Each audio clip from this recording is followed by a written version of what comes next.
ನಮಸ್ಕಾರ. ಇವತ್ತು ಸೋಮವಾರ. ನೆನ್ನೆ ನೈಟು ನಾನು ಕಿಚನ್ ಏನು ಕ್ಲೀನ್ ಮಾಡಿರಲಿಲ್ಲ. ಸೊ ಅದಕ್ಕೆ ಸ್ವಲ್ಪ ಕಿಚನ್ ಕ್ಲೀನ್ ಮಾಡ್ಕೊಳ್ಳೋಣ ಅಂತ. ಸ್ಟವ್ ತುಂಬ ಗಲೀಜಾಗಿಬಿಟ್ಟಿತ್ತು. ಅದಕ್ಕೆ ನಾನು ಸ್ಪಾಂಜ್ ತೊಗೊಂಡು ಅದಕ್ಕೆ ಒಂದು ಸ್ವಲ್ಪ ವಿಮ್ ಲಿಕ್ವಿಡ್ ಹಾಕ್ಬಿಟ್ಟು ಈ ರೀತಿ ಚೆನ್ನಾಗಿ ಸ್ಟವ್ನ ಉಜ್ಕೋತಾ ಇದ್ದೀನಿ. ಮತ್ತು ಸ್ಟವ್ ಕೆಳಗಡೆ ಎಲ್ಲ ಟೈಲ್ಸ್ ಎಲ್ಲ ಗಲೀಜಾಗಿಬಿಟ್ಟಿತ್ತು. ಅದನ್ನು ಸಹ ಸ್ವಲ್ಪ ಉಜ್ಕೊಂಡಾದ್ಮೇಲೆ ನಾನಿಲ್ಲಿ ವೆಟ್ ಕ್ಲಾತ್ ಮಾಡಿಕೊಂಡು ಅದರಿಂದ ಒರೆಸ್ಕೊತಾ ಇದ್ದೀನಿ. 1-2 ಸರಿ ಈ ರೀತಿ ನೀರಲ್ಲಿ ಚೆನ್ನಾಗಿ ಟವಲ್ನ ತೊಳ್ಕೊಂಡು ನಾನು ಇಲ್ಲಿ ಒರೆಸ್ಕೊಂಡ್ಬಿಡ್ತೀನಿ. ಒರೆಸ್ಕೊಂಡಾದ್ಮೇಲೆ ಒಂದು ಸರಿ ಬಟ್ಟೆ ತೊಗೊಂಡು ಒರೆಸ್ಕೊಂಡ್ಬಿಟ್ರೆ ಸ್ಟವ್ವು ಕಿಚನ್ ಕಲ್ಲೆಲ್ಲ ನೀಟಾಗಿರುತ್ತೆ. ನಮ್ಮ ಮನೆ ಹತ್ರ ತುಂಬ ಧೂಳು ಇರೋದ್ರಿಂದ ನಾನು ಕಿಟಕಿನ ತೆಗಿಯಲ್ಲ. ಸೊ ಅಡುಗೆ ಮಾಡಬೇಕಾದ್ರೆ ಒಂದು ಸ್ವಲ್ಪ ಹೊತ್ತು ಕಿಟಕಿನ ತೆಗೆದು ಆಮೇಲೆ ಕ್ಲೋಸ್ ಮಾಡಿಬಿಡ್ತೀನಿ. ನಮ್ಮ ಮನೆ ಹತ್ರ ಬಿಲ್ಡಿಂಗ್ಗಳು ಜಾಸ್ತಿ ಕಟ್ಟೋದ್ರಿಂದ ಧೂಳು ತುಂಬ ಜಾಸ್ತಿ ಬರುತ್ತೆ. ಸ್ವಲ್ಪ ಹೊತ್ತು ಕಿಟಕಿ ತೆಗೆದ್ರೆ ಸಾಕು, ಕಿಚನ್ ಸ್ಟವ್ ಮೇಲೆ ಕಲ್ಲ ಮೇಲೆಲ್ಲ ಹಾಗೆ ಧೂಳು ಕೂತ್ಬಿಡುತ್ತೆ. ಸೊ ಈಗ ಬೆಳಗಿನ ತಿಂಡಿಗೆ ನಾನಿಲ್ಲಿ ಸಿಂಪಲ್ಲಾಗಿ ಚಿತ್ರಾನ್ನ ಮಾಡ್ಕೊಳ್ಳೋಣ ಅಂತ ಟೊಮೆಟೊ ಚಿತ್ರಾನ್ನ ಮಾಡ್ಕೊತಾ ಇದ್ದೀನಿ. ಇದಕ್ಕೆ ನಾನು ಸ್ಟವ್ ಹಚ್ಚಿ ಒಂದು ಬಾಣಲಿ ಇಟ್ಕೊಂಡು ಅದಕ್ಕೆ 1 ಸ್ಪೂನಷ್ಟು ಎಣ್ಣೆ ಹಾಕ್ಕೊಂಡಿದ್ದೀನಿ. ಎಣ್ಣೆಗೆ ಸಾಸಿವೆ ಹಾಕಿ, ಸಾಸಿವೆ ಸಿಡ್ದಾದ್ಮೇಲೆ ಹಸಿ ಕರ್ಬೇವಿನ ಸೊಪ್ಪು ಹಾಕ್ಕೊಂಡು 1 ಹಿಡಿಯಷ್ಟು ಕಡಲೆಬೀಜ ಹಾಕ್ಕೊಂಡಿದ್ದೀನಿ. ಇದಕ್ಕೆ ನಾವು ಬೇಕಾದ್ರೆ ಕಡಲೆಬೇಳೆ ಮತ್ತು ಒಂದು ಸ್ವಲ್ಪ ಹೆಸರುಬೇಳೆ ಹಾಕ್ಕೊಂಡ್ರು ಟೇಸ್ಟ್ ತುಂಬ ಚೆನ್ನಾಗಿರುತ್ತೆ. ನಾನಿಲ್ಲಿ ಬರೀ ಕಡಲೆಬೀಜ ಹಾಕ್ಕೊಂಡಿದ್ದೀನಿ. ಕಡಲೆಬೀಜ ಸ್ವಲ್ಪ ಕ್ರಿಸ್ಪಿ ಆಗೋವರೆಗೂ ಆಯಿಲಲ್ಲಿ ಫ್ರೈ ಮಾಡ್ಕೊಂಡಾದ್ಮೇಲೆ 1 ಈರುಳ್ಳಿ ಕಟ್ ಮಾಡಿ ಇಟ್ಕೊಂಡಿದ್ದೆ. ಈರುಳ್ಳಿನ ಫ್ರೈ ಮಾಡ್ಕೊತಾ ಇದ್ದೀನಿ. ನಾನಿಲ್ಲಿ ಈಗ ಈರುಳ್ಳಿ ಫ್ರೈ ಆದಮೇಲೆ ಮತ್ತು ಹಸಿಮೆಣ್ಸಿನ್ಕಾಯಿ ಒಂದು 4-5 ಹಸಿಮೆಣ್ಸಿನ್ಕಾಯಿ ಹಾಕ್ಕೊಂಡಿದ್ದೀನಿ. ಹಾಕ್ಕೊಂಡು ಫ್ರೈ ಮಾಡ್ಕೊಂಡಾದ್ಮೇಲೆ ಹಸಿ ಕರ್ಬೇವಿನ ಸೊಪ್ಪು ಹಾಕ್ಕೊಂಡು ನಾನಿಲ್ಲಿ 1 ಟೊಮೆಟೊ ಕಟ್ ಮಾಡಿ ಇಟ್ಕೊಂಡಿದ್ದೆ. ಸೊ ಟೊಮೆಟೊನ ಹಾಕ್ಕೋತಾ ಇದ್ದೀನಿ. ಟೊಮೆಟೊ ಹಾಕಾದ್ಮೇಲೆ ಒಂದು ಸ್ವಲ್ಪ ಉಪ್ಪು ಹಾಕಿ ಚೆನ್ನಾಗಿ ಫ್ರೈ ಮಾಡ್ಕೋತಾ ಇದ್ದೀನಿ. ಉಪ್ಪು ಹಾಕೋದ್ರಿಂದ ಟೊಮೆಟೊ ಬೇಗ ಸಾಫ್ಟ್ ಆಗುತ್ತೆ. ಸೊ ಅದಕ್ಕೆ ನಾನು ಉಪ್ಪು ಹಾಕ್ಕೊಂಡು ಫ್ರೈ ಮಾಡ್ಕೋತಾ ಇದ್ದೀನಿ. ಇದಕ್ಕೆ ಒಂದು ಸ್ವಲ್ಪ ಲಾಸ್ಟಲ್ಲಿ ಅರಿಶಿನ ಪುಡಿ ಹಾಕ್ಕೋತಾ ಇದ್ದೀನಿ. ಅರಿಶಿನ ಪುಡಿ ಹಾಕಿ ಚೆನ್ನಾಗಿ ಮಿಕ್ಸ್ ಮಾಡ್ಕೊಂಡಾದ್ಮೇಲೆ ಟೊಮೆಟೊ ಸ್ವಲ್ಪ ಸಾಫ್ಟ್ ಆಗಬೇಕು. ಸೊ ನೋಡಿ, ಈಗ ಒಂದು ಸ್ವಲ್ಪ ಹೊತ್ತು ಫ್ರೈ ಮಾಡ್ಕೊಂಡಾದ್ಮೇಲೆ ಟೊಮೆಟೊ ಸಾಫ್ಟ್ ಆಯಿತು. ಇದಕ್ಕೆ ನಾನಿಲ್ಲಿ ಲಾಸ್ಟಲ್ಲಿ ಒಂದು ಸ್ವಲ್ಪ ಕೊತ್ತಂಬರಿ ಸೊಪ್ಪು ಹಾಕ್ಕೊಂಡು ಹಸಿ ಕೊಬ್ಬರಿನ ತುರಿದು ಇಟ್ಕೊಂಡಿದ್ದೆ. ಸೊ ಆ ಕೊಬ್ಬರಿನ ಹಾಕ್ಕೋತಾ ಇದ್ದೀನಿ. ಹಸಿ ಕೊಬ್ಬರಿ ಹಾಕೋದ್ರಿಂದ ಚಿತ್ರಾನ್ನ ಸಖತ್ ಟೇಸ್ಟಿಯಾಗಿರುತ್ತೆ. ನಾನಿಲ್ಲಿ ಒಂದು ಅರ್ಧ ಕಪ್ಪಷ್ಟು ಹಸಿ ಕೊಬ್ಬರಿನ ಹಾಕ್ಕೋತಾ ಇದ್ದೀನಿ. ಹಸಿ ಕೊಬ್ಬರಿನ ಹಾಕಿ ಚೆನ್ನಾಗಿ ಮಿಕ್ಸ್ ಮಾಡಿಕೊಂಡು ತುಂಬ ಹೊತ್ತು ಬೇಡ, ಒಂದು ಸ್ವಲ್ಪ ಹೊತ್ತು ಆಯಿಲಲ್ಲಿ ಫ್ರೈ ಮಾಡಿಕೊಂಡ್ರೆ ಸಾಕು. ಚಿತ್ರಾನ್ನ ಗೊಜ್ಜು ರೆಡಿಯಾಗಿದೆ. ಈಗ ಚಿತ್ರಾನ್ನ ಗೊಜ್ಜಿಗೆ ನಾನು ಆಲ್ರೆಡಿ ಅನ್ನ ಮಾಡಿಟ್ಟಿದ್ದೆ. ಸೊ ಅನ್ನ ಮಿಕ್ಸ್ ಮಾಡಿ ಆದಮೇಲೆ ನನ್ನ ಮಗಳಿಗೆ ಬಾಕ್ಸ್ಗೆ ಹಾಕಿ ನನ್ನ ಮಗಳನ್ನ ಸ್ಕೂಲ್ಗೆ ಬಿಟ್ಟು ಬಂದಾಯಿತು. ಸೊ ಬಿಟ್ಟು ಬಂದಾದಮೇಲೆ ನಾನಿಲ್ಲಿ ಬೆಳಿಗ್ಗೆ ನನ್ನ ಮನೆಯೆಲ್ಲ ಕ್ಲೀನ್ ಮಾಡಿಟ್ಟಿದ್ದೆ. ಅರಿಶಿನ ಕುಂಕುಮ ಇಟ್ಟಿರಲಿಲ್ಲ ಹೊಸ್ಲಿಗೆ. ಸೊ ಅದಕ್ಕೆ ಅರಿಶಿನ ಕುಂಕುಮ ಹಚ್ತಾ ಇದ್ದೀನಿ.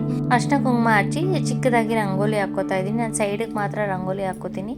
ಸೆಂಟರಲ್ಲಿ ದೊಡ್ಡದು ಏನಾದರೂ ರಂಗೋಲಿ ಹಾಕಿದ್ರೆ ಓಡಾಡ್ತಾ ಇರ್ತೀವಲ್ಲ, ಸೊ ಬೇಗ ಹೊಡ್ಸೋಗ್ಬಿಡುತ್ತೆ ಅಂತ ನಾನು ಚಿಕ್ಕದಾಗಿ ಬಾರ್ಡರ್ ಮಾತ್ರ ರಂಗೋಲಿ ಹಾಕ್ಕೋತಾ ಇದ್ದೀನಿ.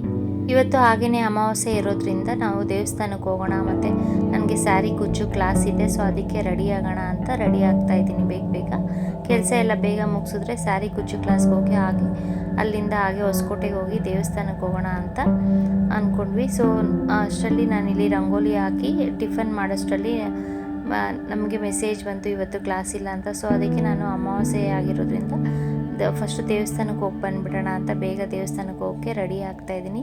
ಈಗ ರಂಗೋಲಿ ಎಲ್ಲ ಹಾಕ್ಕೊಂಡು ಒಂದು ಸ್ವಲ್ಪ ಕಲರ್ ಇತ್ತು. ಸೊ ಕಲರ್ ಹಾಕ್ಕೊಳ್ಳೋಣ ಅಂತ ಹೊಸ್ಲಿಗೆ ರಂಗೋಲಿಗೆ ಕಲರ್ ಹಾಕಿದ್ದಾಯಿತು.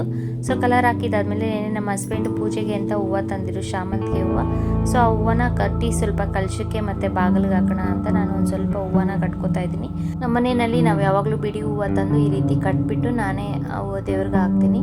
ಸೊ ಕಟ್ಟಿರೋ ಹೂವು ತೊಗೊಳಕ್ಕೆ ಹೋದರೆ ಒಂದು ಮೊಳ ಬಂದು ಶಾಮಂತಿಗೆ ಹೂವು 40-50 ರೂಪಾಯಿ ಹೇಳ್ತಾರೆ. ಸೊ ಅದಕ್ಕೆ ನಾವು 1/4 kg ತಂದರೆ 1-2 ಮೊಳ ಆದರೂ ಆಗುತ್ತೆ.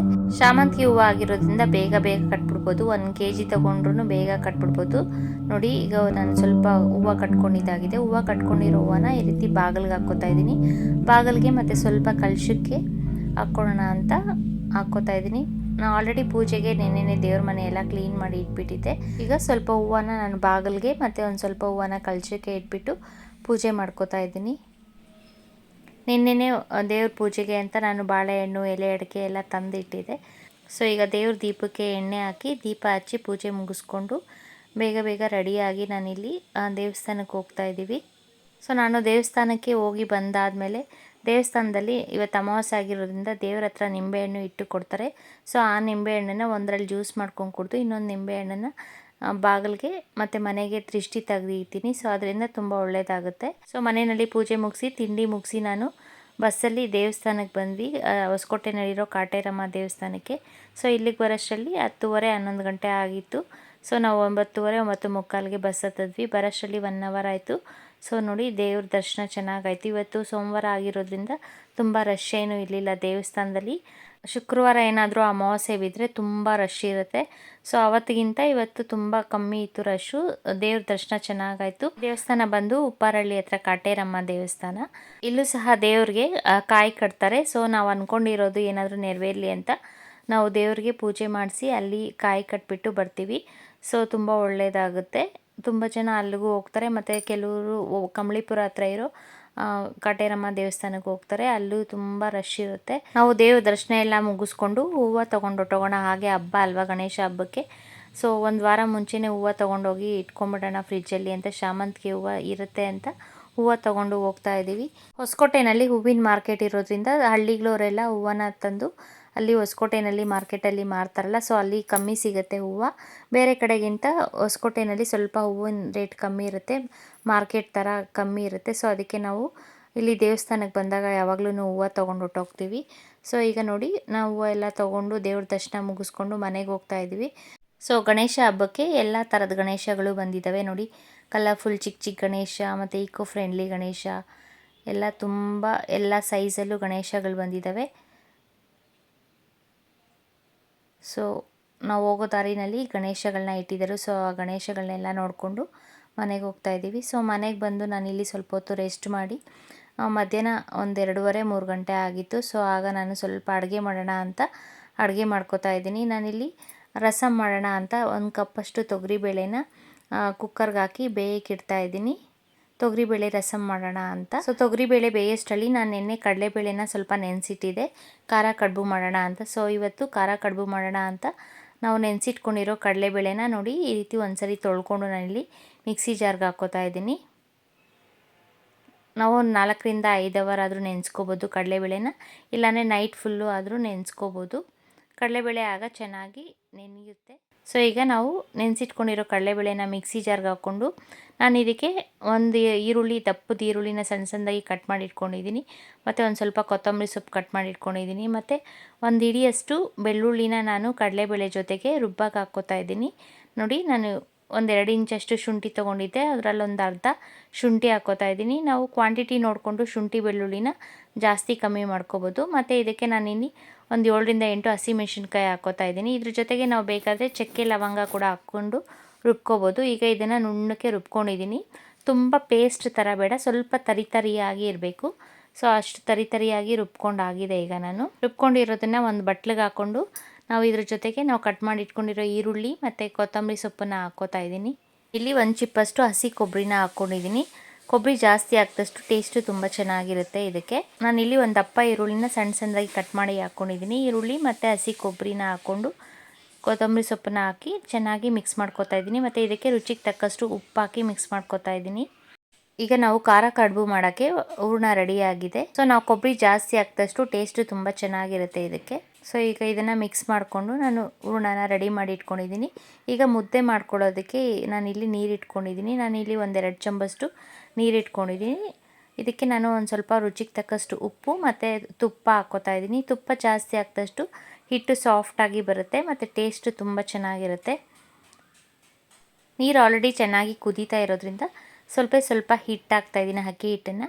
ಅಕ್ಕಿ ಹಿಟ್ಟು ಹಾಕಿದ ತಕ್ಷಣ ಅದು ಮೇಲೆ ಕುದಿ ಬರುತ್ತೆ, ಉಕ್ಕು ಬರುತ್ತಲ್ಲ. ಸೊ ಆಗ ನಾವು ಅಕ್ಕಿ ಹಿಟ್ಟನ್ನು ಹಾಕ್ಕೋಬೋದು. ನಾನಿಲ್ಲಿ 1 ಬಟ್ಲಷ್ಟು ಅಕ್ಕಿ ಹಿಟ್ಟನ್ನು ತೊಗೊಂಡಿದ್ದೀನಿ. ನೋಡಿಕೊಂಡು ಸ್ವಲ್ಪನೇ ಅಕ್ಕಿ ಹಿಟ್ಟು ಹಾಕ್ಕೋತಾ ಇದ್ದೀನಿ. ನೀರು ಕಮ್ಮಿ ಇರೋದ್ರಿಂದ ನೋಡಿಕೊಂಡು ಸ್ವಲ್ಪ ಹಿಟ್ಟನ್ನು ಹಾಕ್ಕೊಂಡಿದ್ದೀನಿ. ನೋಡಿ ಹಿಟ್ಟನ್ನು ಹಾಕಿದ್ಮೇಲೆ ಈ ರೀತಿ ಉಕ್ಕು ಬರುತ್ತೆ. ಈಗ ನೋಡಿ ಮುದ್ದೆ ಕೋಲು ತೊಗೊಂಡು ನಾನಿಲ್ಲಿ ಚೆನ್ನಾಗಿ ಹಿಟ್ಟನ್ನು ಮಿಕ್ಸ್ ಮಾಡ್ಕೋತೀನಿ.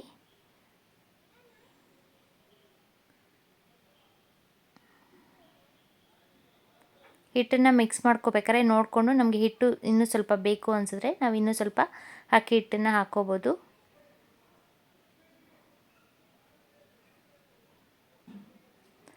ತುಂಬ ಗಟ್ಟಿಯಾಗಿ ಮಾಡ್ಕೊಳ್ಳೋದು ಬೇಡ, ಸ್ವಲ್ಪ ಸಾಫ್ಟಾಗೇ ಇರಬೇಕು. ತುಂಬ ಮೆತ್ತಗೂ ಇರಬಾರ್ದು, ತುಂಬ ಗಟ್ಟಿಯಾಗೂ ಇರಬಾರ್ದು, ಅಷ್ಟು ಒಂಥರ ಮೀಡಿಯಮ್ ಅದಕ್ಕೆ ಸಾಫ್ಟಾಗಿ ಆಗಬೇಕು. ಆ ರೀತಿ ನಾವು ಹಿಟ್ಟನ್ನು ಹಾಕ್ಕೋಬೇಕು. ಸೊ ನೋಡಿ ನಾನು ಗಂಟೇನು ಇಲ್ಲದೆ ಇರುವಾಗೆ ಹಿಟ್ಟನ್ನು ಹಾಕಿದಾಗ ಮಿಕ್ಸ್ ಮಾಡ್ಕೊಬಿಡ್ತೀನಿ.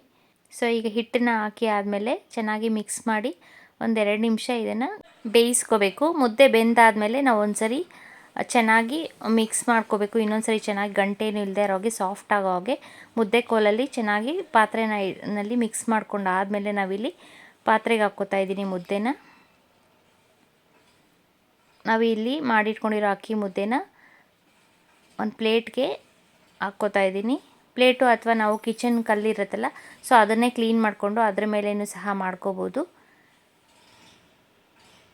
ಸೊ ಒಂದು ಬಟ್ಲಲ್ಲಿ ನೀರು ಇಟ್ಕೊಂಡು ಈ ರೀತಿ ಕೈಗೆ ಸ್ವಲ್ಪ ಸ್ವಲ್ಪನೇ ನೀರು ಹಾಕ್ಕೊಂಡು ಮುದ್ದೆನ ಚೆನ್ನಾಗಿ ನಾದ್ಕೋಬೇಕು. ಅದರಲ್ಲಿ ಏನಾದರೂ ಗಂಟೆ ಏನಾದರೂ ಇದ್ದರೆ ಅದನ್ನು ನೀಟಾಗಿ ನಾದ್ಕೊಂಡು ಮುದ್ದೆ ಮಾಡ್ಕೋಬೇಕು. ಸೊ ಗಂಟೆ ಏನಾದರೂ ಚಿಕ್ಕ ಚಿಕ್ಕದೇನಾದರೂ ಅಕ್ಕಿ ಇದು ಗಂಟೆ ಇದ್ದರೆ ಅದನ್ನ ತೆಗೆದುಬಿಡಬೇಕು. ಸೊ ಈ ರೀತಿ ಸಾಫ್ಟಾಗಿ ಬರಬೇಕು ಮುದ್ದೆ, ಆ ರೀತಿ ನಾವು ನಾದ್ಕೊಂಡು ಚೆನ್ನಾಗಿ ಮುದ್ದೆ ಮಾಡ್ಕೋಬೇಕು. ಸೊ ನಾವು ಮುದ್ದೆ ಬಿಸಿಯಾಗಿರುವಾಗಲೇ ಬೇಗ ಬೇಗ ಖಾರ ಕಡುಬು ಆಗಲಿ ಸ್ವೀಟ್ ಕಡುಬು ಆಗಲಿ ಮಾಡ್ಕೊಂಬಿಡಬೇಕು. ಸೊ ಈಗ ಮುದ್ದೆ ಮಾಡ್ಕೊಂಡಿದ್ದಾಗಿದೆ. ಇದನ್ನು ಒಂದು ಪಾತ್ರೆಗೆ ಹಾಕಿ ಒಂದು ಪ್ಲೇಟ್ ಮುಚ್ಚಿಡಬೇಕು. ಬಿಸಿ ಆರಬಾರ್ದು ಮುದ್ದೆ. ಖಾರ ಕಡುಬು ಮಾಡೋಕ್ಕೆ ನಾನಿಲ್ಲಿ ಇಡ್ಲಿ ಪಾತ್ರೆಯಲ್ಲಿ ನೀರು ಹಾಕಿ ನೀರು ಕಾಯಕ್ಕೆ ಇಟ್ಟಿದ್ದೀನಿ. ಸೊ ನೀರು ಕಾಯೋಷ್ಟರಲ್ಲಿ ನಾವಿಲ್ಲಿ ಖಾರ ಕಡುಬುಗೆ ರೆಡಿ ಮಾಡ್ಕೋಬೇಕು. ಸೊ ನಾವಿಲ್ಲಿ ಅಕ್ಕಿ ಮುದ್ದೆ ಮಾಡಿಟ್ಕೊಂಡಿದ್ದೀವಲ್ಲ, ಸೊ ಆ ಮುದ್ದೆನ ಒಂದು ಸ್ವಲ್ಪ ಸ್ವಲ್ಪನೇ ಹಿಟ್ಟನ್ನು ತೊಗೊಂಡು ಚಿಕ್ಕ ಚಿಕ್ಕದಾಗಿ ನೋಡಿ ಈ ರೀತಿ ನೀಟಾಗಿ ನಾದ್ಕೊಂಡಾದ್ಮೇಲೆ ರೌಂಡ್ ಮಾಡಿಕೊಂಡು ಈ ರೀತಿ ಬೌಲ್ ಥರ ಮಾಡ್ಕೋಬೇಕು ತೆಳ್ಳಕ್ಕೆ. ಸೊ ಈ ರೀತಿ ಮಾಡ್ಕೊಂಡಾದ್ಮೇಲೆ ಇದಕ್ಕೆ ನಾವು ಮಾಡಿಟ್ಕೊಂಡಿರೋ ಖಾರ ಕಡುಬು ಹೂರಣನ ಹಾಕ್ಕೊಂಡು ಫಿಲ್ ಮಾಡಿಕೊಂಡು ನೋಡಿ ಈ ರೀತಿ ಮಾಡ್ಕೋಬೇಕು. ಆ ಕಡೆ ಈ ಕಡೆ ನೀಟಾಗಿ ಪ್ರೆಸ್ ಮಾಡಿಕೊಂಡು ಸೆಂಟರಲ್ಲಿ ನಾವು ಮಾಡಿಟ್ಕೊಂಡಿರೋ ಖಾರ ಕಡುಬು ಹೂರಣನ ಇಟ್ಕೋಬೇಕು. ಸೇಮ್ ಇದೇ ರೀತಿ ನಾವು ಫುಲ್ ಮುದ್ದೆ ಮಾಡ್ಕೋಬೇಕು. ಖಾರ ಕಡುಬುಗಳನ್ನ ರೆಡಿ ಮಾಡಿ ಇಟ್ಕೋಬೇಕು. ಸೊ ಇಡ್ಲಿ ಪಾತ್ರೆಯಲ್ಲಿ ನೀರು ಕಾಯೋಷ್ಟರಲ್ಲಿ ನಾವು ಈ ರೀತಿ ಖಾರ ಕಡುಬುಗಳನ್ನ ಮಾಡಿಟ್ಕೋತಾ ಇದ್ದೀನಿ ನಾನಿಲ್ಲಿ.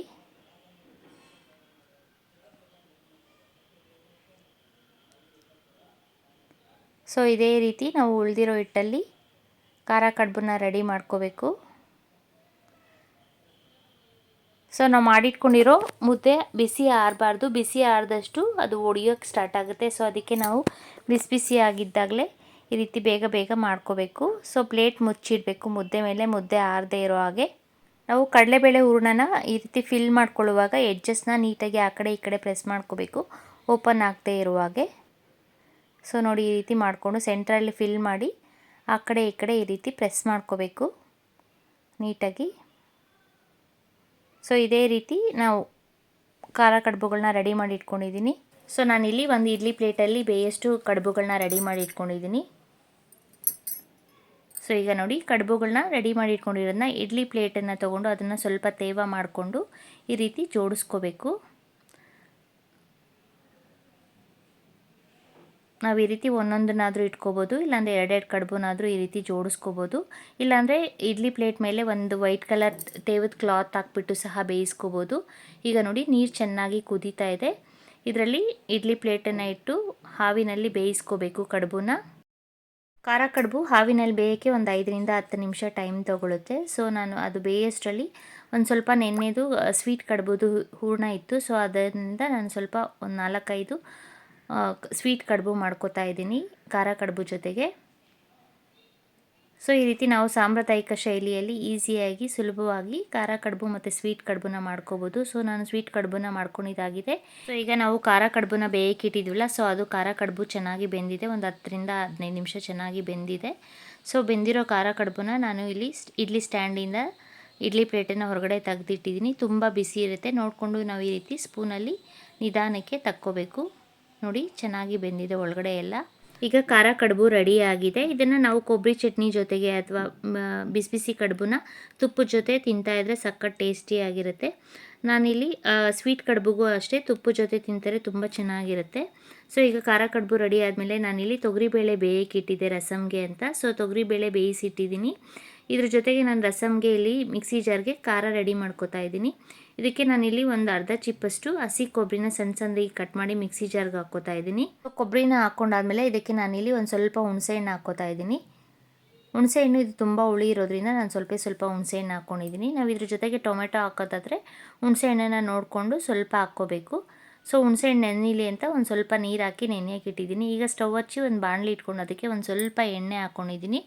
ಎಣ್ಣೆ ಹಾಕ್ಕೊಂಡು ನಾನಿಲ್ಲಿ ಒಂದು ಈರುಳ್ಳಿನ ಕಟ್ ಮಾಡಿ ಹಾಕ್ಕೊಂಡಿದ್ದೀನಿ ಮತ್ತು ಒಂದು ಹಿಡಿಯಷ್ಟು ಬೆಳ್ಳುಳ್ಳಿ ಜಾಸ್ತಿ ಹಾಕಿದಷ್ಟು ರಸಮ್ಮು ಟೇಸ್ಟು ತುಂಬ ಚೆನ್ನಾಗಿರುತ್ತೆ. ಈಗ ಬೆಳ್ಳುಳ್ಳಿ ಈರುಳ್ಳಿ ಹಾಕ್ಕೊಂಡಾದ್ಮೇಲೆ ನಾನು ಇದ್ರ ಜೊತೆಗೆ 1 ಸ್ಪೂನಷ್ಟು ಜೀರಿಗೆ ಹಾಕ್ಕೋತಾ ಇದ್ದೀನಿ. ಜೀರಿಗೆನೂ ಅಷ್ಟೇ ನಾವಿಲ್ಲಿ ನೋಡಿಕೊಂಡು ಹಾಕ್ಕೋಬೇಕು. ರಸಮ್ ಜಾಸ್ತಿ ಮಾಡೋದಾದರೆ ಸ್ವಲ್ಪ ಜೀರಿಗೆ ಜಾಸ್ತಿ ಹಾಕ್ಕೋಬೇಕು. ನಾನಿಲ್ಲಿ ರಸಮ್ ಸ್ವಲ್ಪ ಕಮ್ಮಿ ಮಾಡೋದ್ರಿಂದ 1 ಸ್ಪೂನಷ್ಟು ಜೀರಿಗೆ ಹಾಕ್ಕೊಂಡಿದ್ದೀನಿ. ಜೀರಿಗೆನ ಹಾಕಿ ಆದಮೇಲೆ ಈರುಳ್ಳಿ ಬೆಳ್ಳುಳ್ಳಿ ಮತ್ತು ಜೀರಿಗೆನ ಚೆನ್ನಾಗಿ ಇಲ್ಲಿ ಹುರ್ಕೋತಾ ಇದ್ದೀನಿ. ನಾನು ಸಿಮ್ಮಲ್ಲಿ ಇಟ್ಕೊಂಡಿದ್ದೀನಿ ಸ್ಟವ್ನ. ಈಗ ಇದಕ್ಕೆ ನಾನು ಖಾರಕ್ಕೆ ಒಂದು 7 ರಿಂದ 8 ಒಣಮೆಣಸಿನ್ಕಾಯಿ ಮತ್ತು 1/4 ಟೀ ಸ್ಪೂನಷ್ಟು ಮೆಂತ್ಯ ಹಾಕ್ಕೋತಾ ಇದ್ದೀನಿ. ಮೆಂತ್ಯ ಹಾಕೋದ್ರಿಂದ ಟೇಸ್ಟು ತುಂಬ ಚೆನ್ನಾಗಿ ಬರುತ್ತೆ ರಸಮ್ಮು. ನಾವು ಬೇಕಾದರೆ ಇದಕ್ಕೆ ಒಂದು 5 ರಿಂದ 6 ಕಾಳಷ್ಟು ಮೆಣಸು ಕೂಡ ಹಾಕ್ಕೋಬೋದು. ಕೆಲವರು ರಸಮ್ಗೆ ಧನಿಯಾ ಕೂಡ ಹಾಕೋತಾರೆ. ನಾವು ಒಬ್ಬಟ್ಟು ಮಾಡ್ದಿರೇ ಈ ರೀತಿ ಈಸಿಯಾಗಿ ತೊಗರಿಬೇಳೆ ರಸಮ್ನ ಮಾಡ್ಕೋಬೋದು, ಒಬ್ಬಟ್ಟು ರಸನ. ಈಗ ನೋಡಿ ಎಲ್ಲ ಹುರ್ಕೊಂಡಿದ್ದಾಗಿದೆ. ಲಾಸ್ಟಲ್ಲಿ ನಾನು ಒಂದು ಟೊಮೆಟೊ ಹಾಕ್ಕೋತಾ ಇದ್ದೀನಿ. ಟೊಮೆಟೊ ಹಾಕ್ಕೊಂಡು ಟೊಮೆಟೊನ ಸ್ವಲ್ಪ ಸಾಫ್ಟ್ ಆಗೋವರೆಗೂ ಫ್ರೈ ಮಾಡ್ಕೋಬೇಕು. ತುಂಬ ಹೊತ್ತೇನು ಟೊಮೆಟೊ ಫ್ರೈ ಮಾಡ್ಕೊಳ್ಳೋದು ಬೇಡ. ಈಗ ನೋಡಿ ಟೊಮೆಟೊನು ಫ್ರೈ ಆಗಿದೆ. ಈಗ ಸ್ಟವ್ ಆಫ್ ಮಾಡಿ ಸ್ವಲ್ಪ ತಣ್ಣಕ್ಕಾದ್ಮೇಲೆ ಇದನ್ನೆಲ್ಲ ಮಿಕ್ಸಿ ಜಾರ್ಗೆ ಹಾಕ್ಕೋತಾ ಇದ್ದೀನಿ. ನಾವು ಟೊಮೆಟೊನ ಫ್ರೈ ಮಾಡೋ ಬದಲು ತೊಗರಿಬೇಳೆ ಜೊತೆ ಬೇಯಿಸ್ಕೊಳ್ಳಬಹುದು ಟೊಮೆಟೊನ. ಆಗಲೂ ಸಹ ರಸಮ್ಮು ಟೇಸ್ಟು ತುಂಬ ಚೆನ್ನಾಗಿ ಬರುತ್ತೆ. ಈಗ ನೋಡಿ ಇದು ಮಿಕ್ಸಿ ಜಾರ್ಗೆ ಹಾಕ್ಕೊಂಡು ಒಂದು ಸ್ವಲ್ಪ ಕೊತ್ತಂಬರಿ ಸೊಪ್ಪು ಹಾಕ್ಕೊಂಡಿದ್ದೀನಿ. ಕೊತ್ತಂಬರಿ ಸೊಪ್ಪು ಹಾಕ್ಕೊಂಡಾದ್ಮೇಲೆ ನಾವು ತೊಗರಿಬೇಳೆ ಬೇಯಿಸಿ ಇಟ್ಕೊಂಡಿದ್ದೀವಲ್ಲ ಆ ನೀರನ್ನೆಲ್ಲ ಒಂದು ಬಟ್ಲಿಗೆ ಹಾಕ್ಕೊಂಡು ನಾನಿಲ್ಲಿ ಬರೀ ತೊಗರಿಬೇಳೆನ ರುಬ್ಬಕ್ಕೆ ಹಾಕ್ಕೋತಾ ಇದ್ದೀನಿ. ನಾನಿಲ್ಲಿ ಒಂದು ಹಿಡಿಯಷ್ಟು ತೊಗರಿಬೇಳೆನ ಅಷ್ಟೇ ತೊಗೊಂಡಿದ್ದೀನಿ. ತುಂಬ ತೊಗರಿಬೇಳೆ ಹಾಕಿದ್ರೆ ಜಾಸ್ತಿ ಮಂದ ಬಂದುಬಿಡುತ್ತೆ ರಸಮ್ಮು ಅಂತ ನಾನು ಸ್ವಲ್ಪ ತೊಗರಿಬೇಳೆ ಹಾಕ್ಕೊಂಡಿದ್ದೆ. ಸೊ ಆ ತೊಗರಿಬೇಳೆನ ಹಾಕಿ ಮಿಕ್ಸಿ ಜಾರ್ಗೆ ನುಣ್ಣಕ್ಕೆ ರುಬ್ಕೋತಾ ಇದ್ದೀನಿ. ಈಗ ಸ್ಟವ್ ಹಚ್ಚಿ ಒಂದು ಪಾತ್ರೆ ಇಟ್ಕೊಂಡು ಒಗ್ಗರಣೆಗೆ ನಾನಿಲ್ಲಿ 1 ಸ್ಪೂನಷ್ಟು ಆಯಿಲ್ ಹಾಕ್ಕೊಂಡಿದ್ದೀನಿ. ಮತ್ತು ಸಾಸಿವೆ ಒಂದು ಸ್ವಲ್ಪ ಹಾಕ್ಕೊಂಡು ಸಾಸಿವೆ ಸಿಡಿಯೋಕ್ಕೆ ಸ್ಟಾರ್ಟ್ ಆದಮೇಲೆ ಇದಕ್ಕೆ ಹಸಿ ಕರಿಬೇವಿನ ಸೊಪ್ಪು ಹಾಕ್ಕೋತಾ ಇದ್ದೀನಿ.